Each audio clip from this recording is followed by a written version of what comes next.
Welcome to Bio 314, Cancer Biology, online from Stony Brook University. I'm Professor Joanne Souza. I'm from the Department of Biochemistry and Cell Biology. I'm also the director of the Biology Online program. I handle the administration for all our online classes here in biochemistry and cell biology, and I'll be glad to help you as you move through this particular course. Professor Susan Erster is the senior lecturer from the Department of Biochemistry. She is the lecturer for the content in Bio 314. She actually created the course. She has a tremendous interest in both the content about cancer biology, but in the research itself. She has been in many research labs having to do with cancer, and she enjoys teaching this class to students. We're both hoping to get to know all of you as the next 7.5 weeks goes by. There are other people that will help you with Bio 314 that is part of our teaching team. There is one undergraduate teaching assistant, and there's also a graduate teaching assistant. These two people will help you with any content confusion you may have. You can contact them at any time. If there's something in the textbook, or if there's a question you're not sure of, or if there's a piece of the lecture you're not confident with, you can always contact any of them. They also will be very helpful to you in the discussion forums in this particular class. Discussion forums in Bio 314 are a very important part of scientific thinking and debate and problem solving in areas of science where sometimes we just don't know the answers to the questions as of yet. Cancer is one of those areas. So we'll basically be teaching you what we do know, and then asking you within the discussion forums to start to take what you do know to try to begin to solve novel problems, because that's what you'll be doing in the future when you go out into the world for a job. You'll be solving problems, real world problems that we don't necessarily have answers to as of yet. There are also 2 instructional support assistants that are here to help you. They're also very good with content. They can help you with content knowledge, but they can also help you if you're experiencing any technical difficulties within the online course format.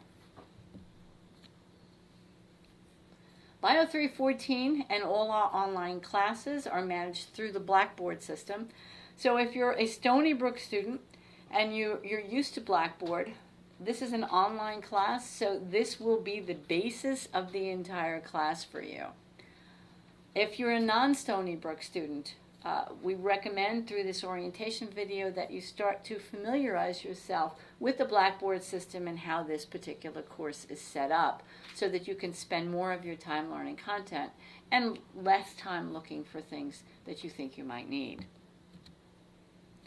One of the most important things on the Blackboard course is the announcements section here. We will post any announcements to you that are important as far as dates or due dates or any changes in anything on this particular right in the front here. You'll also be emailed the announcement so that it will also show up in your email. Even though this is an online class, there are live proctored exams for this class. This is because this is a class that's required for many of pre-med programs on the graduate level, pre-health on the graduate level, and those courses those particular programs require live proctored exams, even in online classes. So we want to make sure that when you register for this class and you take the content, that you'll be able to utilize it as you move on into graduate education. So you should be registered on Solar for Section 30. Pay attention to the exams that are on the days and times that are on the syllabus, and those exams will be given on West Campus here at Stony Brook.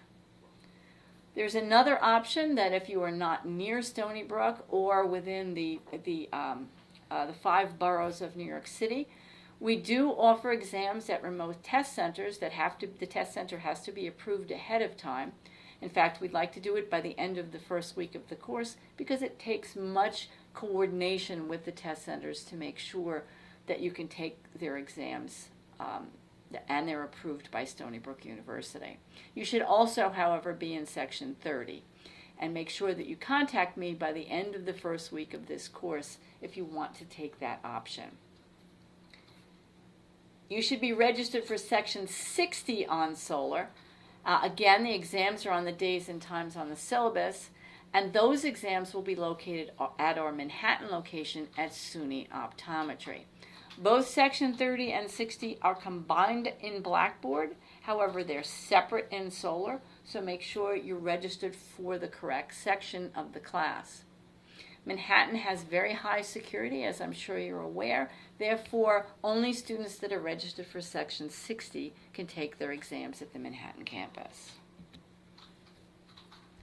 Next, if you go to the Blackboard course, you'll see on the left menu here, faculty information. If you click on that, you'll see information about Professor Erster and myself and about your graduate TA, Shane Ford. You'll be able to see a little bit about our research interests and ways that you can contact us at any time during the semester. Next in the menu is the textbook information. The required text is shown here. Either edition is fine. We do recommend that you do read the book because many times what students find best is to read the chapters before they watch the video lectures, and then once they've finished the chapter, they listen to the video lectures and look at exactly what the faculty are focusing on within that chapter and make notes according to their focus. Next, you'll go down, you'll see the syllabus and course information. The syllabus, of course, is a very important part of this course, particularly because it's an online class. It will tell you everything you need to do to complete and get credit for this course. There's also discussion board information and the grading rubric. Be sure you understand that too, because the discussion board portion of this course is a very important piece of the online environment. If you open this folder and then open the syllabus, in the very front of the syllabus, you will see the dates and the times of the live proctored exams. Please remember these dates are hard, fast dates. The course moves very quickly. There is not time for all different types of scheduling of exams. These are the dates, and these are the dates that we expect you to take the exam. Next, you'll see course technical requirements. This is an online class, therefore you're required to have internet connection the entire 7.5 weeks. Make sure your computer is up to date with your operating system and that you're able to play video lectures through your computer.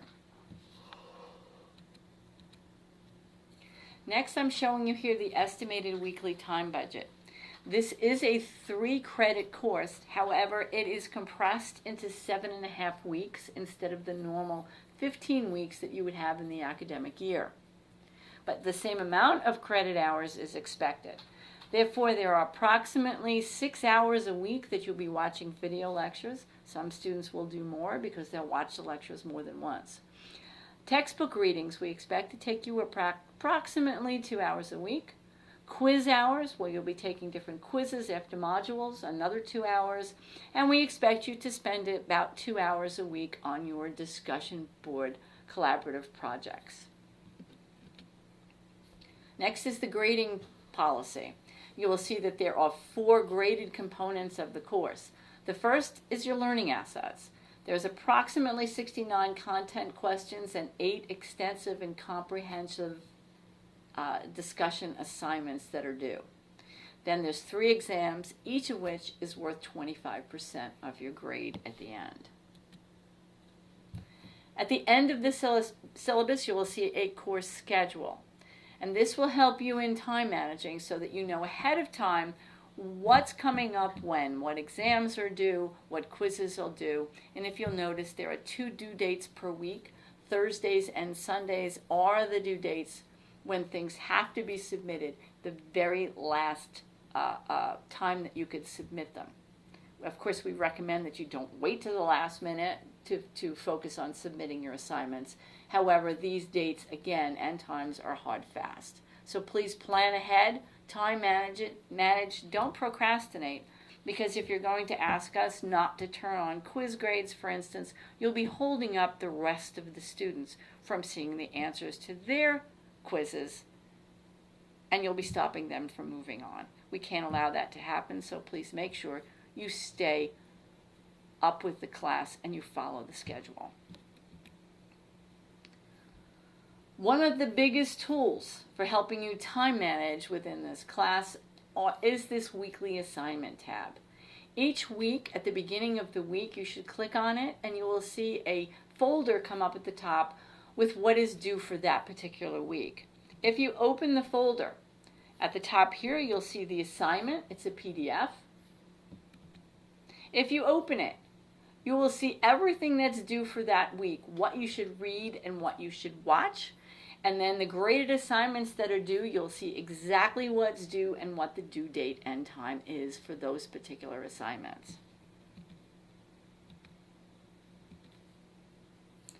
For this particular first week, there is a folder called Lecture 0, which is the orientation video and the required quiz. If you open that, you'll see that we're asking you for your first assignment, to read the syllabus and course information and the discussion board directions.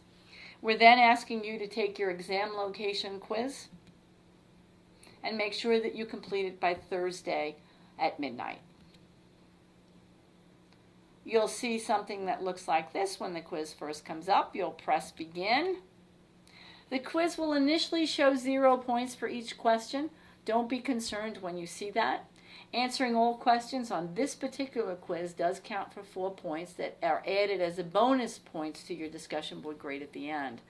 However, for quizzes after this, which is your content quizzes, those you'll get 1 point apiece, and you'll be adding those up for a total learning asset e-quiz portion of the course. But again, even there, the quizzes will originally show 0 points until after the due date is over. Each week then you'll proceed through the folders that show up in that particular weekly assignment. For example, if you go into Lecture 1, you will see an assigned reading. You'll then see a sequence for the module. Then you will open up the first module and you will see PowerPoints for this particular lecture that you could take notes on as you watch the video lecture. You'll see the module video. Again, the videos have been broken up into smaller sections for you, so you don't have to sit and listen to a video for an entire hour. And they're followed by a module quiz to help you learn the information that was in that particular video. If for some reason this link does not work when you click on it, you can also go to the Echo Center videos here on the left menu. Something like this will show up, and you'll just scroll to the particular lecture that you were assigned. Click on it and you'll be able to watch the lecture video that way. Be sure to come back to take your module quiz after you've watched the module that's assigned. Once you're ready to take the quiz, you'll click on it. Now these quizzes have questions anywhere between 3 and 8 questions in each quiz. They are according to what's called Bloom's Scale of Learning, which means there will be some that are just basically remembering facts and basic concepts that you need to understand content. Then there'll be others that are a little more difficult, where we're asking you to understand these ideas or concepts, not just memorize things about them. Then there's level questions above that are going to ask you to apply your knowledge and understanding in new situations. You're going to be asked to start to analyze different questions and viewpoints and draw connections between these ideas. And then eventually in the discussion board portions of this class, you're going to be asked to evaluate and justify a decision even when there isn't a definitive answer to a particular question. This is particularly the case in cancer biology. We know much, and we'll be teaching you much of what we already know. But we're going to be asking you to start to learn how to critically think about areas that have not been solved in cancer as of yet. So when you're ready to take your quiz, you'll open it, and if you notice it says 0 points, as I told you it would. Don't be concerned about the 0 points. The points will be added later after everyone has completed the quiz. Now the quiz, you can go into the quiz and you can open it, you can save your answers if you'd like, and then come back and open the quiz later to complete it if something interrupts you or if you want to go back to your textbook. However, you have to make sure that if you're going to do that, that you don't press save and submit. You just press save for your answers. Then you can come back into the quiz again. Once you press submit, the quiz is submitted and then you cannot come back into it again. So make sure that you submit it by the due date, even if you do save it the first time. Make sure you come back in and you submit it before the due date is over.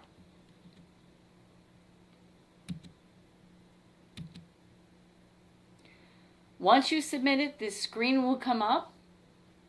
That way you'll know it's submitted and you can't get back into it again. You're going to press OK.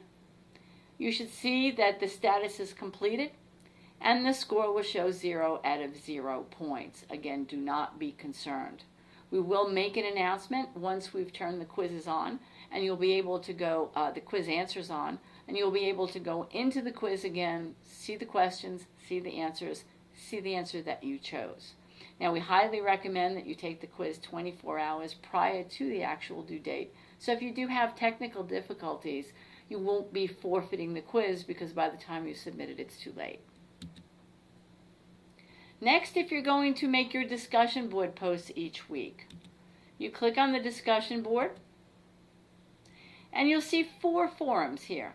The first one is for administrative questions. If you have any questions having to do with the administration of the course, you can ask them here.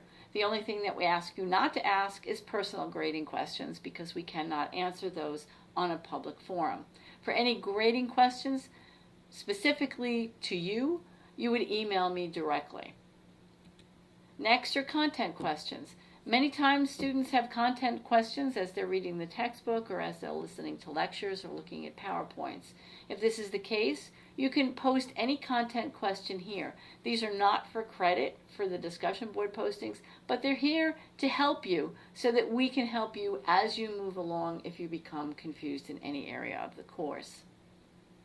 We make every effort to respond to you within 24 hours.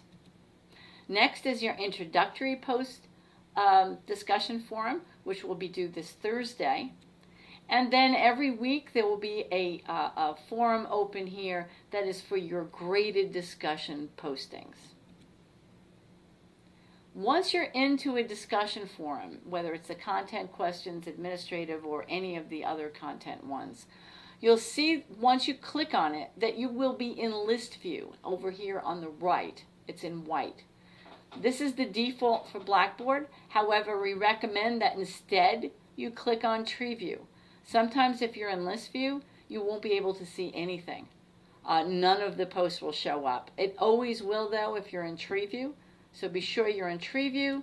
Once you click on it, click on expand all, and you'll be able to see all the discussion posts that everyone has made. As far as the content questions or administrative questions, we recommend that all students subscribe to these threads. Because if someone asks a content question and we reply to it, it may be an area of the content that you also may have been confused, and our response will help you too. So we recommend that everyone subscribe to content questions so that you can see our answers to everyone else's requests. Next, for your introductory post, which is due this Thursday, you'll open the forum. Again, make sure you're in tree view, and then you will create a thread. You'll see here that your undergraduate teaching assistant has already made a welcome to you. I would read what they had to say. Then create your thread. Post your message in the box. You cannot attach as a document, so don't take a Word document and attach it to it. Make sure you post your post in the box itself. Tell us a little bit about yourself, why you're taking this course, anything you'd like us to know about you. And then make sure you include the statement that you've watched the orientation video, you've read the syllabus, and that you will use your Stony Brook email address. You will then press submit. Do not press save draft, because if you do, no one will be able to see the post but you, and it will be not considered submitted until after you've actually submitted the post. So in order to meet the deadline, make sure you press submit. Next, each week you'll all be contributing to a collaborative discussion board assignment. This will be the fourth one down. If you click on it, every week you'll see anywhere between 3 and 6 questions. You'll only choose one of those questions to contribute to, not all of them, just one. And remember that this is an upper division biology class. So if you're a Stony Brook University student and you've taken a lower division class such as Bio 202, these discussions are not the same thing. In this particular case, we're going to be asking you to look at questions sometimes that there are no definitive answers to at this point. So you'll be collaboratively discussing together as a team ways to approach these areas of science. What strategy should you use? What concepts do you need to know from other courses besides this one, and even things that we've taught you in this class? What tools should you put on the table in order to attempt to try to answer a question that you may not know the answer to? This type of strategic thinking will also help you on exams. You may run across a question on an exam that you forgot an answer to. And this particular strategy in knowing how to approach a complex question will even help you on exam questions. So remember that this is a collaborative and team project. It is not for one student to dominate the entire discussion. So choose one and contribute and work with your colleagues towards the answer to answering this one particular question for the entire week. The questions will look something like this. They're all different. Again, as you can see, some of them will ask you to go to websites, some of them will ask you to read short papers, and then you're going to strategize the best way to approach the answers to the questions. What do you need to know? Debate each other, question each other. Have fun with it. Be sure to read the collaborative group discussion directions and also to read the grading rubric. The grading rubric is very different, most likely, from other discussions that you've been in. For instance, if you dominate the conversation with your very first post and put in everything there is to say about this particular area, you will not get full credit because that's not considered collaborative. Again, your TAs will be in here to help you, to mentor you through this. Make sure you come back multiple times and have a good conversation about the content area.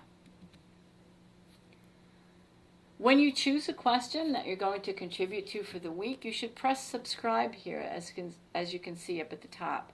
That way, when one of your colleagues comes in or one of your TAs comes in and makes a contribution to the question, you'll be aware so that you know when to come back instead of constantly checking, within the discussion board. You'll get an email telling you that someone else has contributed, and then you can come back in and continue the conversation. We want to wish you good luck in this course. The course moves very, very quickly, so don't fall behind. It becomes very difficult to catch up. The course has been designed to pull you through in a time-managed sequence. Reach out for help in any which way to any of the faculty members or teaching assistants or instructional support assistants to help you throughout. We're all here to help you. Make sure you meet your deadlines. They are hard and fast. We can't hold up the class. We have to turn answers and grades on for other students so that they can continue on in their journey to the end of the class. And make sure that you're there for your live exams. You know when they are and where they are so that you can complete the course on time. Thank you.